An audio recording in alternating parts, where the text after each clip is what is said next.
I never thought I'd be saying this, but today's video, I'm going to talk about the idea of closing the casinos for maybe 2 weeks, why it might happen. What I've heard is that Wall Street and casino executives will be holding talks about this, and it boils down to the protests. The protests that are happening across the country are a lot more extreme and intense in other places. But in Las Vegas last night, and just a bit of a warning for you, this might be sensitive and I don't want to make people upset, the police used rubber bullets and gas canisters to disperse people on the south end of the Strip. So I never thought I'd be saying this, but in today's video we should discuss whether or not it's pertinent to actually close the casinos for another 2 weeks while we can strike up a bigger national dialogue for people to calm down, for people to feel that their voices are being heard, which is what they want, and for us to make sure that it's safe for you to come to Las Vegas. Because if it's not safe for you, the casinos put themselves at massive, massive risk. And I'm going to explain that in a minute. And unfortunately, like a lot of things in life, it boils down to money. How's it going out there, everybody? My name is Steven. I'm not leaving Las Vegas. I'm a blogger here in town. I was born in Calgary, Canada. Never been involved in a protest myself, and I don't have an interest in doing so, but I do have an interest in those people actually protesting. I don't have an interest in the looting and the rioting. We made it clear in a video yesterday. I'm all for assembly. I'm all for freedom of speech.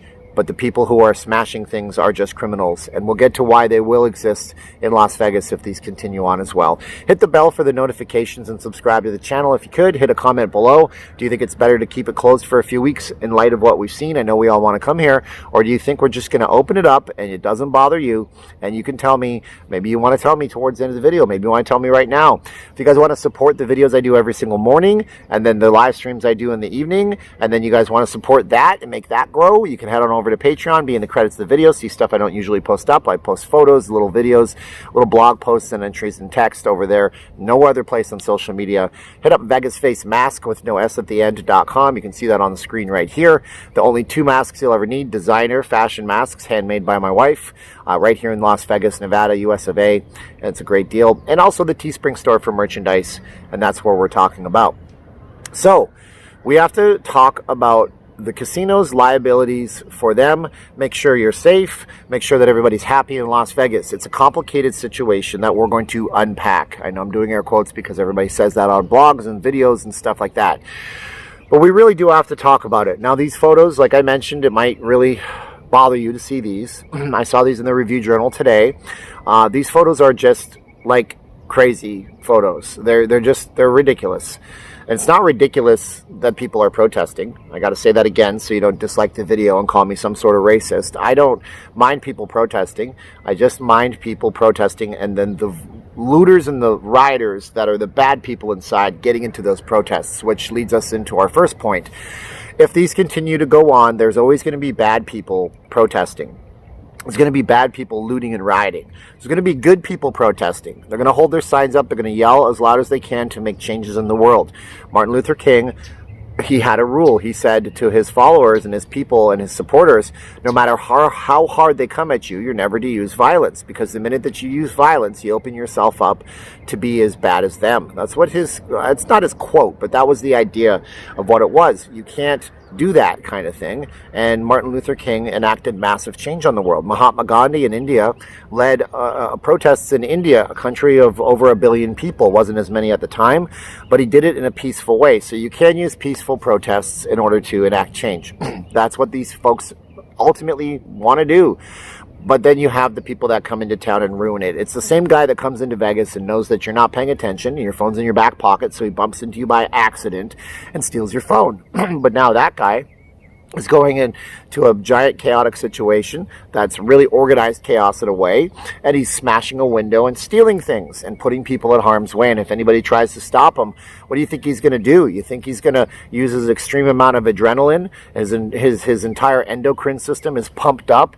You think he's going to stop? You think he's going to take a swing at a customer, a guest, an employee? Well, they're taking swings at police officers, so I don't see why they wouldn't take swings at regular folks too. And that's the bad actor. That's the guy that we don't want in the protests. That's the reason why the casinos have to look at their liabilities. Well, I mean, you think, okay, so what? Casino properties have billions of dollars. Screw their liabilities. You could rebuild the Wynn in 2 years if it got torn to the ground. But it's not about the Wynn, you see? It's about the people that work at the Wynn. It's not about the MGM Grand. It's about the guests at the MGM Grand. It's about the people that are going to be hurt if the protests turn violent because of those bad people that come on in.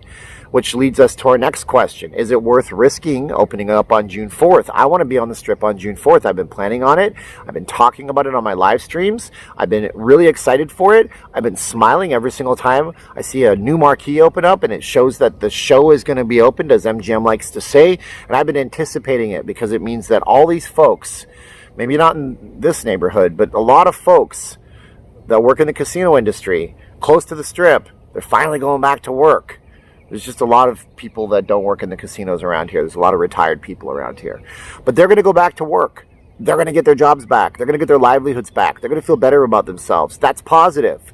But then again, what if they're going home and they get some of these bad actor, horrible, despicable human beings that want to just sow more chaos and violence, and those people get mad and take it out on their car, hurt them, do something horrible to them? Well, the casinos would be responsible if a guest got hurt. The casinos would be responsible if the employees got hurt. And who's responsible if somebody is just at a gas station and near the Strip on Koval Lane and something terrible happens and the gas station gets looted and rioted inside? All these business owners are at extreme amounts of accountability for keeping people safe. You, me, everybody. And that's the human element in it. That's the human factor. That's what we have to remember when we talk about whether or not we should just open on June 4th no matter what. Let the police form a giant wall of human beings on the south end of the Strip of force and just keep it compartmentalized. Nobody wants to take a vacation like that. I certainly wouldn't want to go down to, I don't know, Miami, be in the resort district and having fun and knowing that just 3 blocks away there was all these people that were just very upset. Cops forming a line with big, huge military vehicles. It's a scary thing. And I'm not here to demonize the cops, or I'm not here to glorify them. I'm not here to say the protesters are right or the protesters are wrong. I'm not here to try to get to a decision in the base bottom of my mind that says, is it good for us to actually open the Strip? Is it safe for you? We're going to have to wait, and time will tell. And Governor Sisolak will have to say something eventually. We all know he's not a man of massive decision-making capabilities. We know this from his history with C-19. He needs to get outside sources. Hopefully he consults with outside sources, and we can do the right thing, and we can put an end to the violence that the looters and the bad guys are doing, because I don't think anybody would be scared or afraid if they came to the Strip and there was a protest. I've seen protests on the Strip. I've seen culinary workers protest on the Strip. I've seen all sorts of stuff.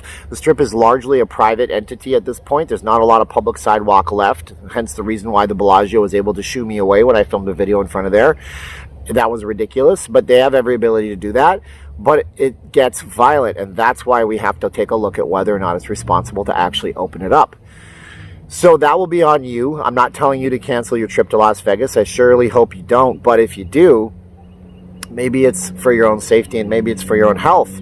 But if you do, then the people that are the bad guys, they've won. They've won. They did it. They scared you away. They took away the joy and the happiness that you wanted to have.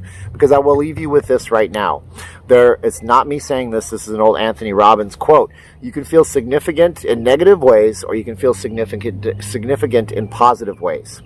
Negative way is that you're walking through the neighborhood and somebody walks up to you and they jam a knife in your back. And you're like, oh my God, what's going on? And they say, go to the ATM and give me all the money for your daily limit on the ATM. And now they feel significant because they're controlling you. They're the most important person in your life right now because they could hurt you and they're going to get something out of you. That's a negative way to feel significant. That's the people who are looting and rioting and blaming it on something else because they wanted to do those things anyways. Or you can feel significant by doing something good for the world. You can go ahead and you can enact change like Martin Luther King and Mahatma Gandhi did, and you can enact it in a peaceful way, and you can make positive changes in the world. That's a lot harder to do than the instantaneous gratification of committing a violent act and scaring people and putting them into a state of fear. And I don't want you to come to Vegas in a state of fear. I want you to come to Vegas in a state of happiness. I want you to go back home and tell your friends that they need to go to this city. I want everything to be good for you when you do travel. And I hope that the decision that you make is the best decision for you. And if Sisolak announces that the state's not opening up, if the casinos announce that the state's opening back up, but we're sure as heck not going to open, then maybe at this point in time it's for the better, and maybe it's not. And you will tell me right in the comments below about that. So that's the video for today. It's a heavy-handed video again because this is what's going on in the world, but I hope we gave you some food for thought and you guys can discuss it in the comments below. My name is Steven. I'm not leaving Las Vegas. If you want to support the daily videos, the daily night streams, and everything else I'm doing, like, share, subscribe, hit the bell for the future notifications, and leave us a comment. If you want to go the extra and be a level 3 Lost Vegan, as I call you, subscribe to the Patreon. That would help. Go to VegasFaceMask, no S on the end.com. Get the only 2 face masks you'll ever need, handmade by my own wife, Caroline, right here in the US of A. And she's working real hard. Or head on over to the Teespring store. We'll talk to you guys in another video. Thank you for watching. Now's the time of the video where I say 3, 2, 1, click. So 3, 2, 1, and click.